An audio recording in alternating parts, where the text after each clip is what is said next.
제가 처음에 이제 신학을 하기로 이제 마음을 먹고 그 시작을 했을 때는 참 큰 원대한 생각을 가지고 시작했습니다.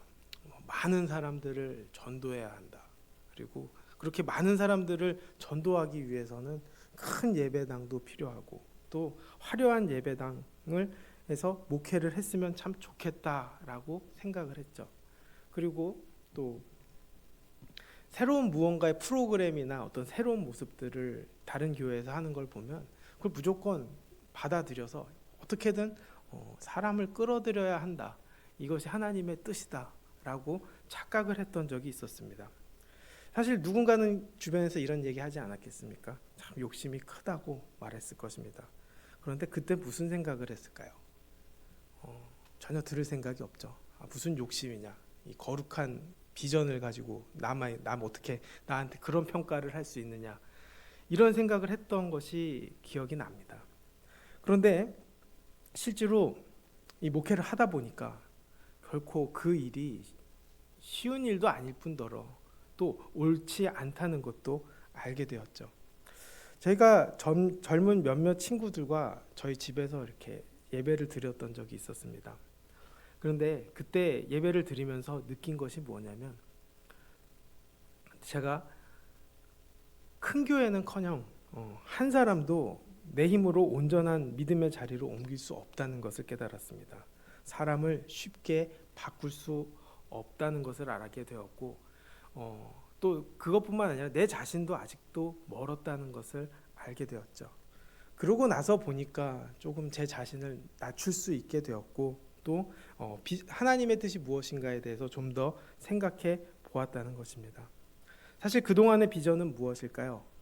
하나님 뜻일 것이다 생각하면서 하나님을 이용해서 내 뜻을 이루고자 했다라는 것을 알게 되었습니다. 내 욕심을 채우려 했을 뿐 사실상 하나님의 음성을 제대로 들을 생각이 있었는지 생각해 보았죠. 결국 아니라는 것을 알게 되었습니다. 그러면서도 어딜 가나 그 교회 안에서 또 전도자로서 목회자로서 특별히 문제 일으킨 것도 없고 또 주님께 순종하고 있다라고 생각하고 또 그것 때문에 잘하고 있다고 착각한 것이지 실제로 올바른 모습으로 주님 앞에 선 것은 아니라는 것이죠. 결국 여러 일을 겪어보니까 조금 느끼게 된 것입니다. 사실 이렇게까지 바뀌는데 또 얼마나 시간이 걸렸겠습니까? 사실 저 역시도 평상시에 남보다 별로 이렇게 모자라지 않다 착각을 했기 때문에 웬만해서는 다른 사람의 말도 잘 듣지 않았습니다. 그리고 생각도 쉽게 바꾸지 않았죠. 그리고 내가 그리고 있는 그 코스대로 잘 가고 있다고 생각하는 것이 문제라는 것입니다. 이런 문제는 어떤 문제를 야기하냐? 바로 성경을 읽고 연구해도 내 자신을 변화시키지 않으면 결국 아무 의미가 없다는 것이죠. 기도도 마찬가지였습니다. 결국 하나님의 뜻을 알기 위해 기도한 것이 아니라 결국 내 뜻을 관철시키기 위해서 기도한 것이 아닌가 생각을 해보게 되었습니다. 결국 하나님과 또 내 생각과 하나님의 응답이 다를 때 나는 무엇을 선택할까? 이 고민이 되는 것이죠. 오히려 기도를 해도 하나님의 뜻을 꺾기 위해서 기도를 하지 않았나 생각합니다. 결국 이러한 행동은 이러한 말씀의 연구와 또 이러한 행동과 기도는 결국 헛수고입니다. 요한안의 모습을 보면서 이러한 저의 모습을 돌이키게 됩니다. 사실 어제도 말씀을 나눴지만 겉으로는 요한안이 보기에는 참 좋은 사람입니다. 용감하고 훌륭한 사람입니다. 또 백성을 위하고 나라를 위하는 마음으로 그다랴에게 충고하는 충정도 있었고 또 그다랴가 죽은 후에는 결국 이스마엘에게 잡혀있던 유다 백성들을 구출하기 위해서 노력합니다. 그리고 바벨론의 왕의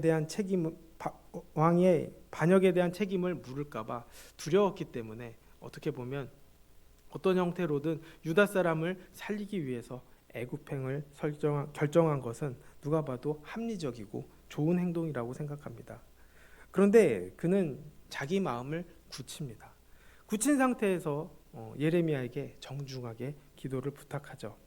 말을 듣겠다고 이야기합니다. 또 하나님께서 응답하신 것을 그대로 따르겠다고 결심할 테니 솔직하게 이야기해달라고 부탁합니다.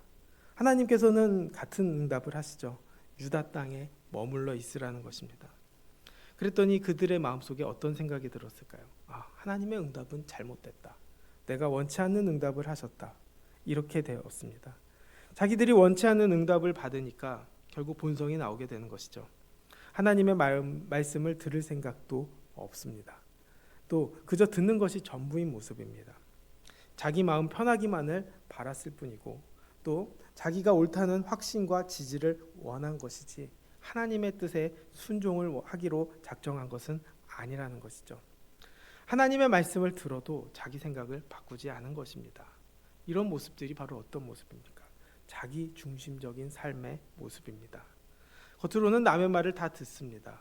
그러나 자기 생각대로 하고 남의 말을 전혀 듣지 않는 모습을 보여줍니다. 그런 모습은 결국 순종하겠다는 말도 거짓이 되는 것이죠. 참 위험한 이야기입니다. 입술로는 순종하는 삶을 이야기하지만 결국 행동으로는 불순종의 모습으로 살아가는 것입니다. 문제는 뭘까요? 나 자신조차도 속인다는 것입니다. 그렇지만 하나님은 결코 속지 않습니다. 사실 하나님도 이런 모습을 얼마나 많이 보셨겠습니까?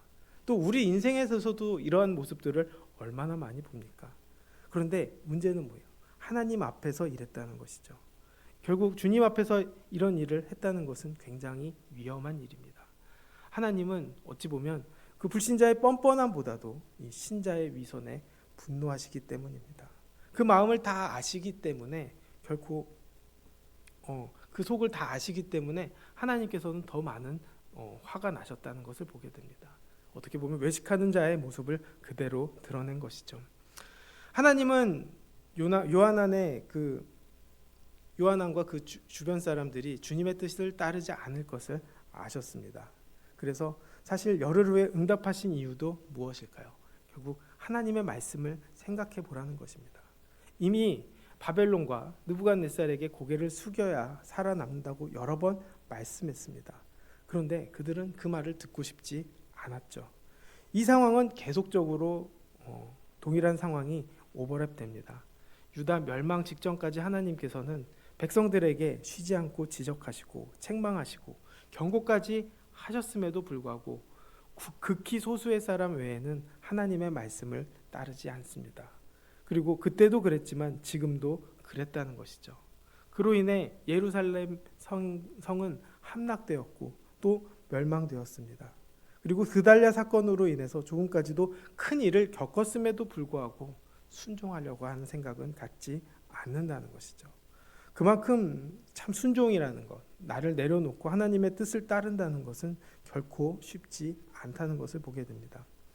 여전히 하나님보다 바벨론을 더 두려워했고 하나님의 말씀을 순종하는 것보다는 내 생각이 옳다고 착각하기 때문입니다. 하나님께서는 뭐라고 말씀하십니까? 지금 너희들이 살아남았다고 해서 산 것이 아니니 내 말을 들어라. 나는 다 알고 너희에게 말하는 것이고 또 애굽으로 피신한다고 해서 결코 숨은 것이 아니다. 그리고 그곳에 간다고 해서 너희들이 평안한 것도 아니다. 내 말을 듣지 않으면 너희들이 어디를 가도 또 어디에 피신해도 지옥이 될 것이다. 거기 사람들은 너희들을 반겨줄 것 같으냐? 오히려 너희 때문에 너희들의 불순종 때문에 오히려 그 땅에도 전쟁과 기근이 붙어 다닐 것이다. 거기 가서도 죽을 것이다. 예루살렘이 왜 멸망했느냐? 결국 나를 거부해서 망한 것이다. 그런데 여전히 너희들은 나를 거부하는구나. 내 말을 듣지 않으면 결국 그 분노가 너희들에게도 전해질 것이다 라고 계속적으로 하나님께서는 말씀하고 계신 것이죠. 사실상 순종하지 않으려는 자기 백성에 대한 극도로 안타까운 마음을 가지고 말씀을 하신 것입니다.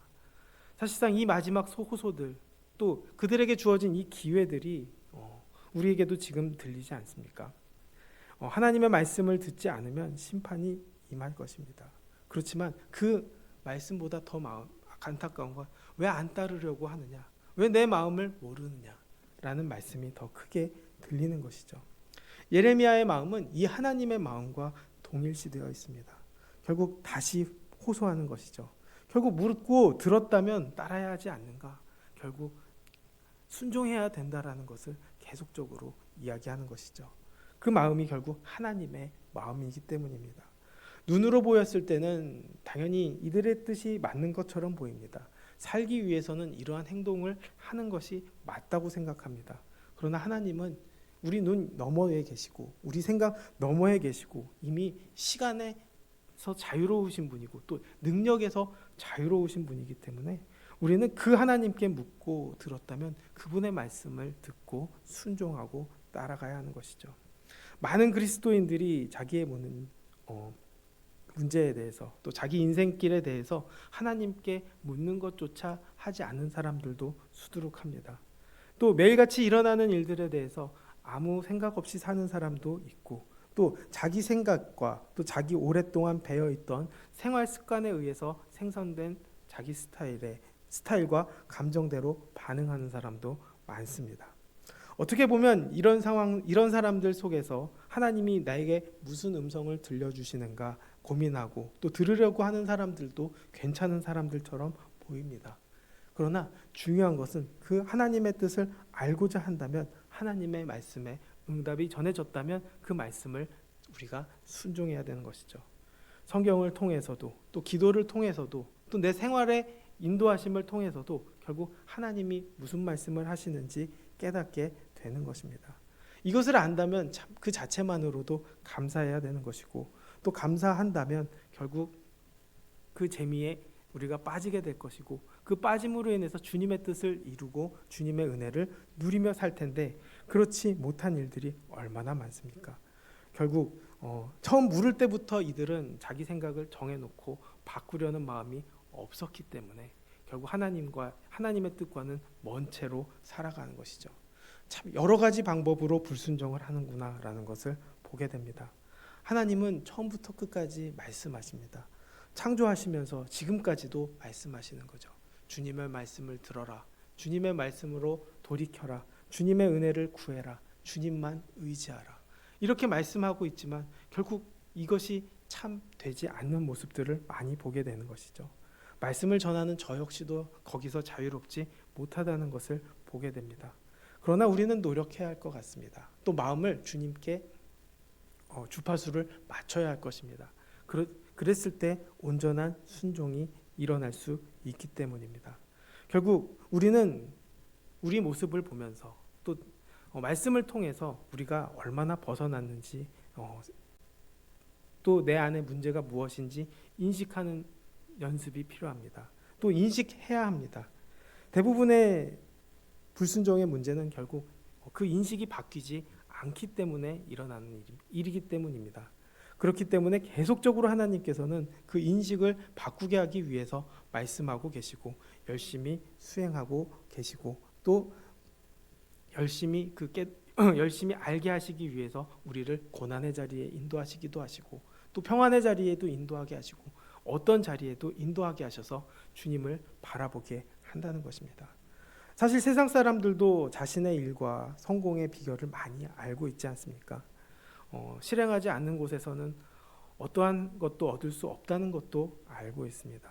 그리고 성공을 위해서라면 무슨 짓이든지 추구하고 정말 열심히 살아가는 모습을 봅니다.